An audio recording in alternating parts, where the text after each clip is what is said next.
I think about you. When an actress on the movie screen plays a leader, it's a old man's dream. It doesn't matter who she is, I think about you.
For that introduction, thank you, and my son Josh, what a great guy, huh? And thank you to Colin Ray for entertaining everybody this evening. What a great entertainer. Thank you, Colin. Appreciate it. He's standing right there. That's quite a You see him talking? That's an Ohio welcome. Thank you, guys. You know, I've been... Uh-oh.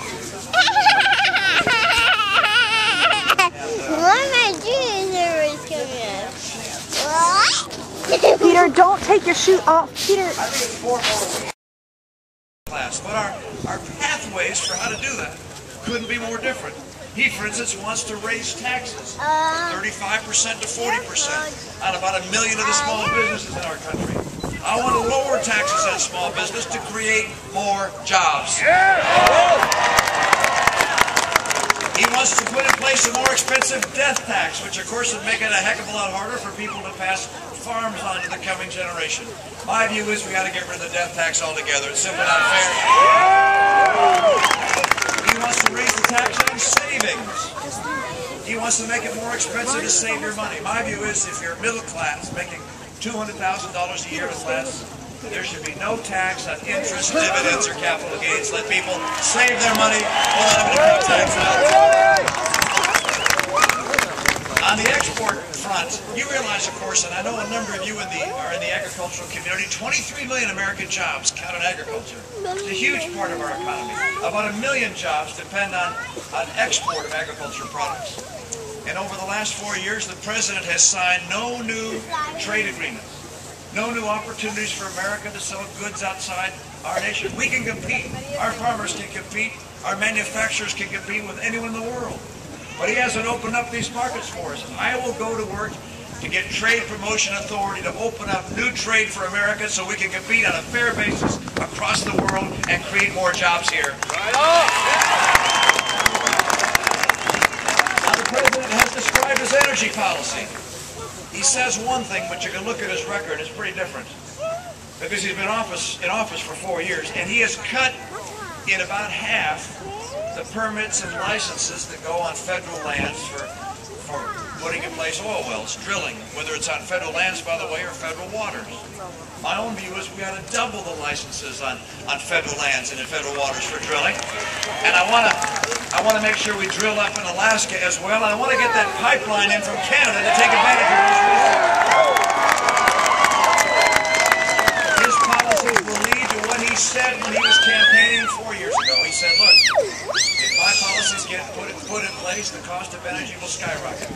Well, America's farmers can't afford those skyrocketing energy prices, and I'm going to go to work to get North American energy independence so we can have confidence in our future when it comes to energy. There's another place we think very differently. That's with regards to the military. The President has cut the military budget by about $500 billion, and then through his sequestration idea, another $500 billion on top. The Secretary of Defense has said these kind of cuts would be devastating. I will not cut our military commitment. Our military must be second to none.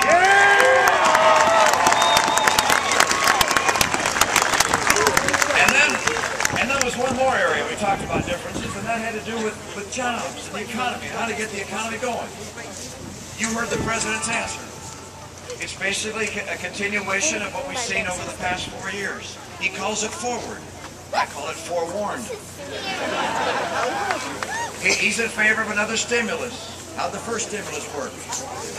He wants to hire more government workers. Nothing wrong with government workers, but that's not going to create jobs across America and get us back to work with higher incomes. He says he also wants to raise taxes. That sure as heck doesn't create jobs. That kills jobs. His tax plan is estimated to cost about 700,000 jobs. My tax plan creates 7 million jobs. So we have very different views. My plan to get us working again has 5 key parts, and I mentioned some of them already. Number 1, take advantage of coal, oil, gas, nuclear, renewables. Get America strong when it comes to energy. And let us also remember those miners who are trapped. You've heard about that. 2 miners trapped today in a collapse at a mine. Apparently they're safe. Is that right, Governor? We believe at this stage. Let us keep them in our prayers and thoughts. We want them to come out safely and well. We're going to become energy secure. No, do not wander off. The energy sector, but also in manufacturing. I was today at a place that makes compressors.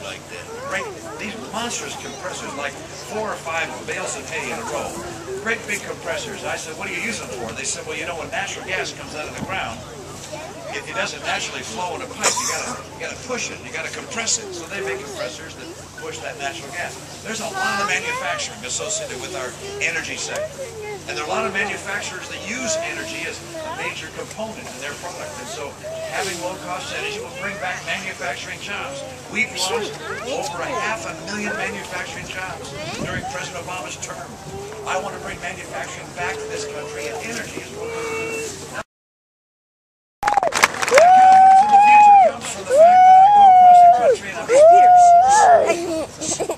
Quite a nation. I was at the Republican convention a few weeks ago and met Jane Horton. Jane, a wonderful woman, her husband, a sharpshooter in the Army, sent over to Afghanistan. She's packing up a package for him with some birthday goodies when she gets a knock at the door and learns that he's been killed in Afghanistan. And her reaction is not to become depressed and despondent, but actually to try and help other families that have lost loved ones in conflict. And at the time of the funeral of her husband, when his remains were brought back, she was asked what she thought about the people who were there, because this was a time when some of those misguided people were showing up at the funerals of our military officers and our military personnel and protesting. And she said this. She said, they asked her, what do you think about these people protesting at your husband's funeral? And she said, Chris died so people like them can protest. This is the carriage of America. We're a big-hearted people. We recognize the greatness of the Constitution and the principles upon which this nation was founded. The President seems to be changing America in ways that many of us don't recognize.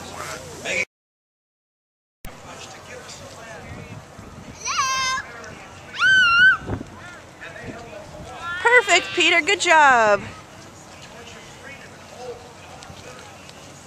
All right, let's go.